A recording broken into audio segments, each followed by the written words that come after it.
Pernahkah kita berpikir cara memahami Al-Quran dengan benar? Nah, pada video ini kita akan membahas ulumul Quran sebagai kunci untuk memahaminya. Perkenalkan, nama saya.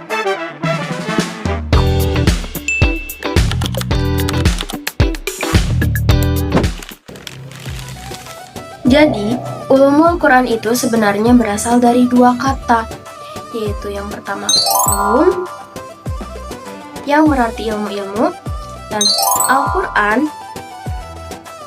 yaitu kitab suci umat Islam.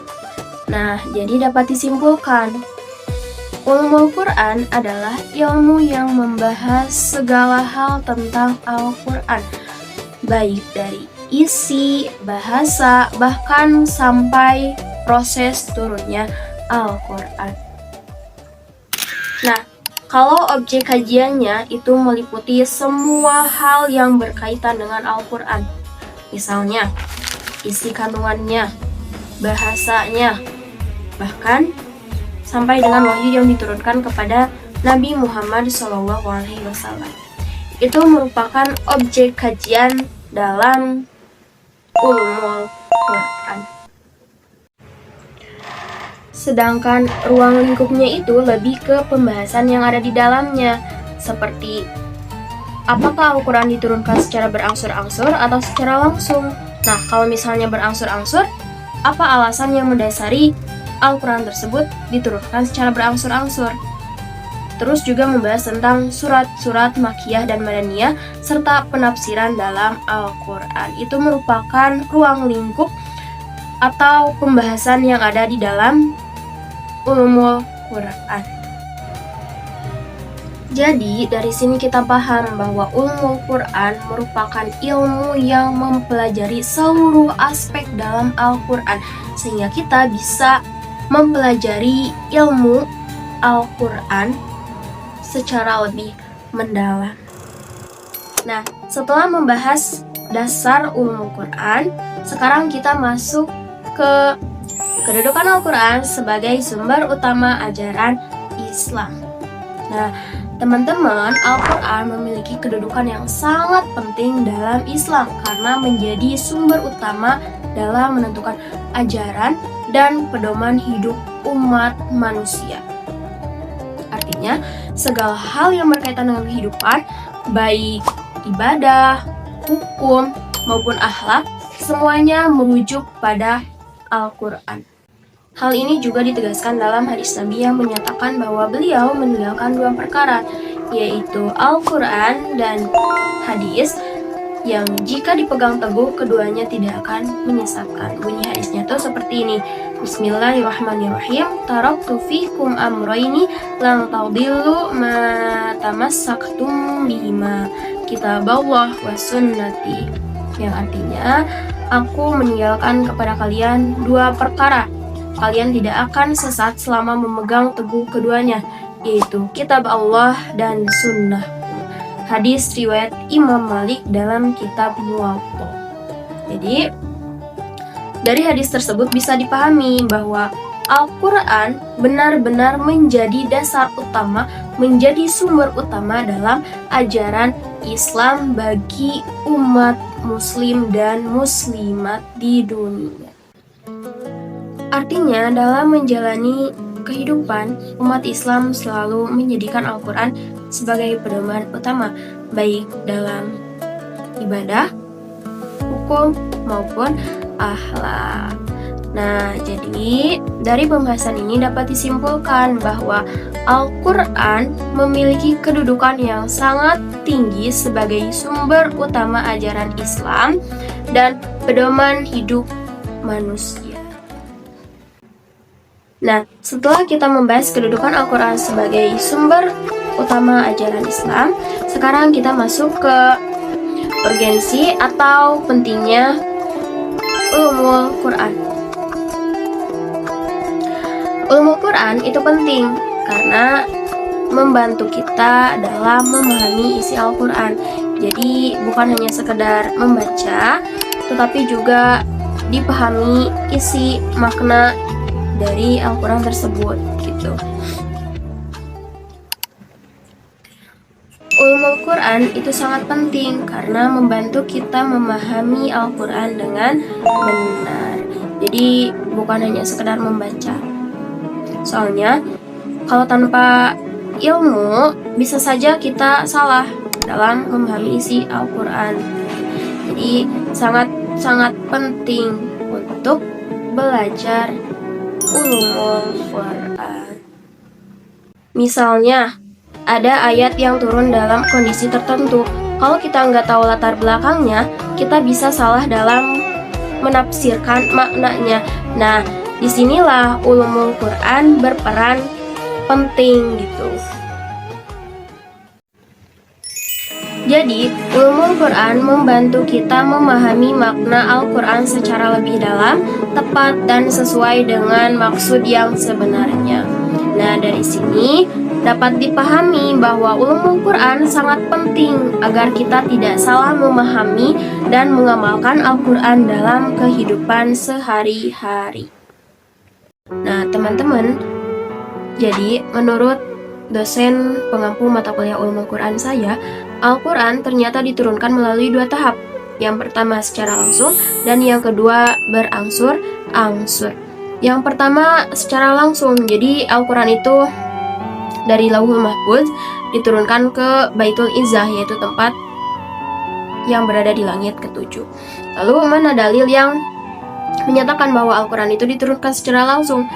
Yang pertama terdapat dalam Quran surat Ad-Duhan ayat 3 yang berbunyi, A'udzu billahi minasyaitonir rajim. Bismillahirrahmanirrahim. Inna anzalnahu fi lailatin mubarakatin inna kunna mudirin. Sesungguhnya kami menurunkannya Al-Quran pada malam yang diberkahi. Sungguh kamilah yang memberi peringatan. Quran surat Ad-Dukhan ayat 3. Ayat ini menjelaskan bahwa Al-Quran diturunkan secara langsung pada malam yang diberkahi. Selanjutnya juga terdapat dalam Quran surat Al-Baqarah ayat 185 yang menjelaskan bahwa Al-Quran diturunkan pada bulan Ramadan secara langsung. Bismillahirrahmanirrahim. Syahrul Ramadan alladzi unzila fihi al-Qur'an hudan lin-nasi wa bayyinatin minal huda wal furqan. Faman syahida minkum asy-syahra falyasum wa man kana maridan aw 'ala safarin fa'iddatun min ayyamin ukhra yuridullahu bikumul yusra wa la yuridu bikumul usra walitukmilul 'iddata walitukabbirallaha 'ala ma hadakum wa la'allakum tashkurun. Yang artinya, bulan Ramadan adalah bulan yang di dalamnya diturunkan Al-Quran sebagai petunjuk manusia dan penjelasan dari petunjuk-petunjuk itu dan pembeda antara yang benar dan batil. Karena itu, barang siapa di antara kamu berada di bulan itu, maka berpuasalah. Dan barang siapa sakit atau dalam perjalanan dia tidak berpuasa, maka wajib menggantinya di hari-hari yang lain. Allah menghendaki kemudahan bagimu. Hendaklah kamu mencukupkan bilangannya dan mengagungkan Allah atas kemudahan petunjuknya yang diberikan kepadamu agar kamu bersyukur. Quran surat Al-Baqarah ayat 185. Nah, ayat ini juga menjelaskan bahwa Al-Quran diturunkan secara langsung pada bulan Ramadan. Selain itu juga terdapat dalam Quran surat Al-Qadr ayat 1 yang berbunyi, Bismillahirrahmanirrahim.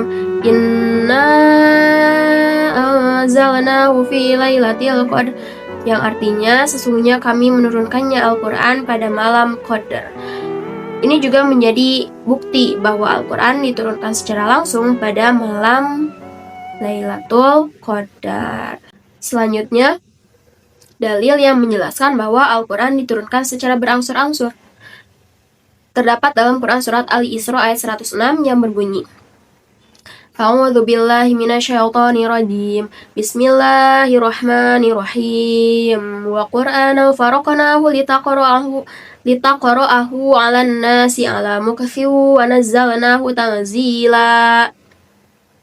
Dan kami turunkan Al-Quran kepada engkau Muhammad agar engkau membacakannya kepada manusia perlahan-lahan, dan kami menurunkannya secara berangsur-angsur.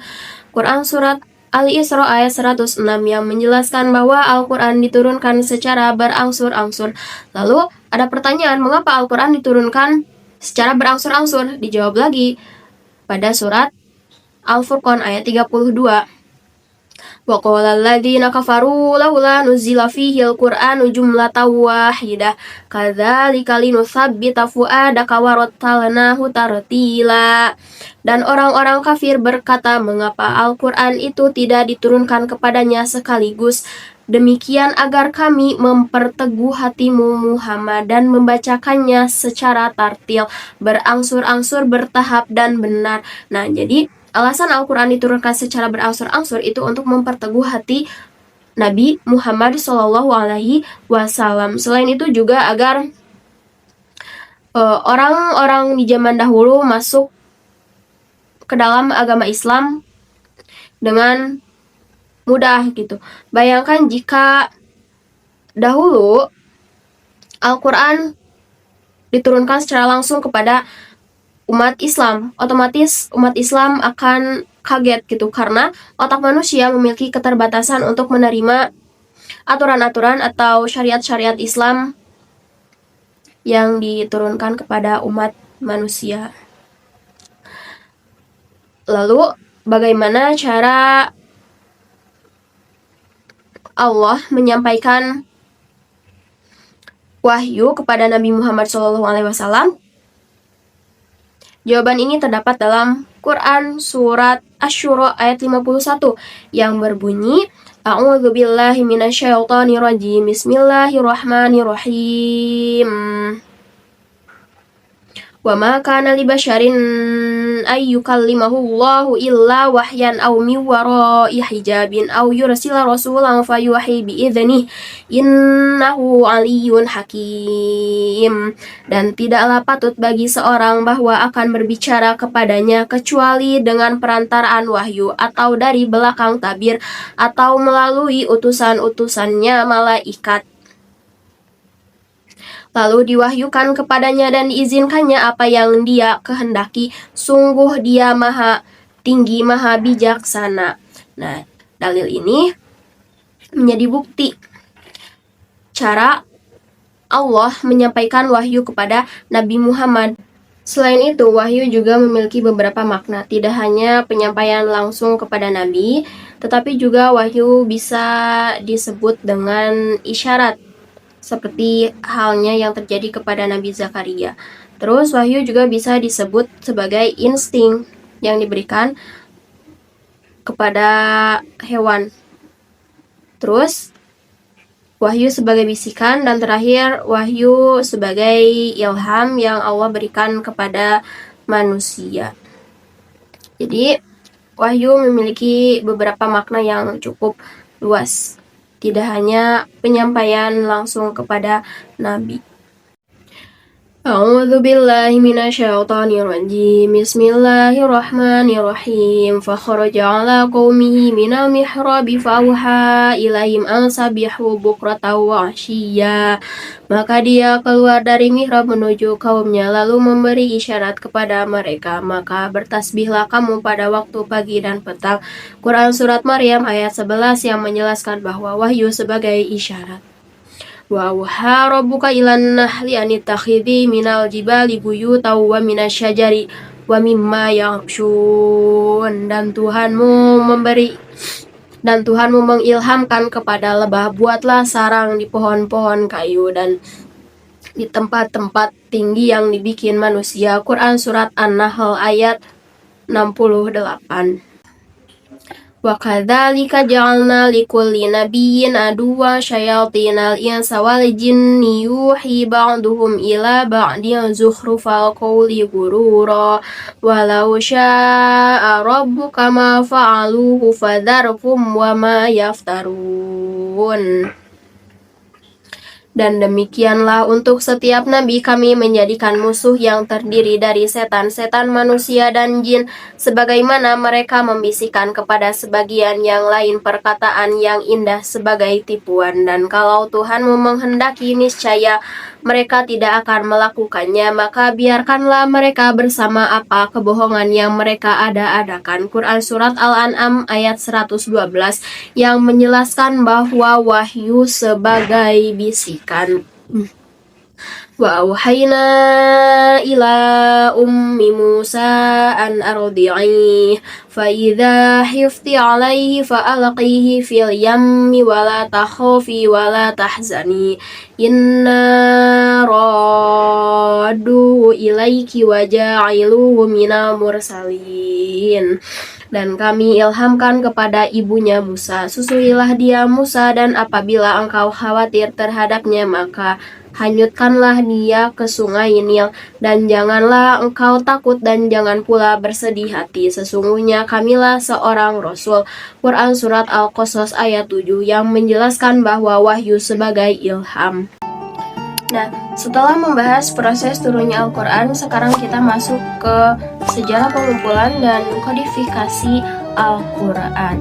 Teman-teman, pada masa Nabi Muhammad, Al-Quran belum dibukukan seperti sekarang. Dahulu, para sahabat menghafalnya dan sebagian lagi ada yang menuliskannya di media sederhana seperti pelepah kurma, tulang unta, dan batu.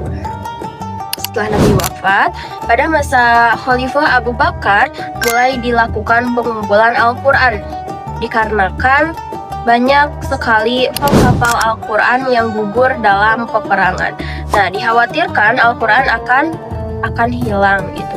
Jadi, pada masa Khalifah Abu Bakar mulai melakukan pengumpulan Al-Quran. Kemudian, pada masa Khalifah Utsman bin Affan dilakukan kodifikasi dan penyusunan Al-Quran menjadi satu mushaf yang beragam. Tujuannya agar tidak terjadi perbedaan bacaan di berbagai wilayah. Nah, mushaf yang disusun Utsman inilah yang menjadi dasar Al-Quran yang kita gunakan hingga sekarang. Jadi, kodifikasi dan pengumpulan Al-Quran dilakukan secara bertahap mulai dari masa Nabi hingga masa para khalifah untuk menjaga kemurnian dan keaslian Al-Quran. Setelah kita membahas sejarah pengumpulan dan kodifikasi Al-Quran, selanjutnya kita masuk ke Makkiyah dan Madaniyah. Makkiyah adalah ayat yang diturunkan sebelum Nabi hijrah, sedangkan Madaniyah adalah ayat yang diturunkan setelah Nabi hijrah. Nah, ayat-ayat Makkiyah ini lebih banyak berisi tentang tauhid, terus hari akhir, juga kisah para nabi. Contoh ayat-ayat Makkiyah. Yang pertama ada surat Al-Qiyamah yang menceritakan tentang hari kiamat. Terus ada juga surat Al-Ghasyiyah yang menjelaskan tentang gambaran surga dan neraka. Bismillahirrahmanirrahim. Hal ataka hadithul ghasyiyah wujuhu yawma idzin khashi'ah 'amilatun nasibah tasla naran hamiyah tusqa min aynin aniyah laisa lahum ta'amun illa min dhari' la yusmin wa la yughni min ju' wujuhu yawma idzin na'imah li sa'iha radiyah fi jannatin 'aliyah la tasma'u fiha laghiyah fiha 'ainun jariyah fiha sururum marfu'ah wa akwabum mawdu'ah wa namariku masfufah wa zarabiyyum mabthuthah afala yanzuruna ilal ibili kaifa khuliqat wa ilas samai kaifa rufi'at wa ilal jibali kaifa nusibat wa ilal ardi kaifa sutihat fadzakir innama anta mudzakir lasta 'alaihim bimusaitir illa man tawalla wa kafar fayu'adzibuhu Allahu al-'adzabal akbar inna ilaina iyabahum thumma inna 'alaina hisabahum. Nah, itu merupakan salah satu contoh ayat Makkiyah yang menceritakan tentang gambaran surga dan neraka. Terus ada juga surat Al-Qari'ah yang menceritakan tentang dahsyatnya hari kiamat. Sedangkan ayat-ayat Madaniyah lebih banyak menceritakan tentang hukum, ibadah, dan kehidupan sosial. Contoh ayat Madaniyah ada dalam Quran surat Al-Baqarah ayat 43 tentang perintah sholat, wa aqimus sholata wa atuz zakata warka'u ma'ar raki'in. Terus Al-Baqarah ayat 183 tentang perintah berpuasa, ya ayyuhalladzina amanu kutiba alaikumus syamu kama kutiba alal ladzina min qablikum la'allakum tattaqun. Terus ada juga dalam Quran surat Al-Hujurat ayat 10 tentang persaudaraan. Selain itu, surat Madaniyah juga ada dalam surat Al-Bayyinah ayat 6 dan 7 tentang balasan orang-orang kafir dan orang-orang beriman. Begitu, teman-teman. Nah, selain itu, perbedaan Makkiyah dan Madaniyah juga bisa dilihat dari gaya bahasanya. Kalau misal surat Makkiyah itu biasanya diawali dengan kalimat ya ayyuhan nasu. Kalau Madaniyah ya ayyuhalladzina amanu. Namun tidak selalu mutlak gitu. Ada ayat yang tempat turunnya itu tidak sama dengan sasaran ayatnya. Jadi Makkiyah dan Madaniyah itu lebih tepat dilihat dari waktu turunnya ayat tersebut. Selanjutnya kita masuk ke pembahasan yang terakhir, yaitu aspek kebahasaan Al-Quran. Teman-teman, Al-Quran memiliki bahasa yang indah dan penuh makna. Selain itu juga bahasa yang digunakan di dalam Al-Quran mudah kita pahami dan juga memiliki nilai sastra yang tinggi. Nah, dalam Al-Quran memiliki berbagai gaya bahasa seperti perumpamaan, pengulangan kata, dan susunan kalimat yang indah sehingga dapat dipahami namun tetap mendalam. Hal ini juga ditegaskan dalam Quran surat Yusuf ayat 2 yang berbunyi Inna anzalnahu Qur'anan Arabiyyan la'allakum taqilun. Sesungguhnya kami menurunkannya berupa Al-Quran dalam bahasa Arab agar kamu mengerti. Nah, ayat ini menegaskan bahwa Allah menurunkan Al-Quran dalam bahasa Arab agar mudah difahami. Nah, jadi teman-teman, memahami aspek kebahasaan Al-Quran sangat penting karena agar kita tidak salah dalam memahami makna Al-Quran. Selain itu juga aspek kebahasaan Al-Quran menunjukkan keindahan sekaligus keistimewaan Al-Quran. Sekian yang dapat saya sampaikan. Mohon maaf bila cara saya menyampaikan kurang dipahami dan kurang dimengerti karena saya masih dalam proses tahap pembelajaran dan memperbaiki diri agar kedepannya bisa menjadi lebih baik lagi. Wassalamualaikum warahmatullahi wabarakatuh.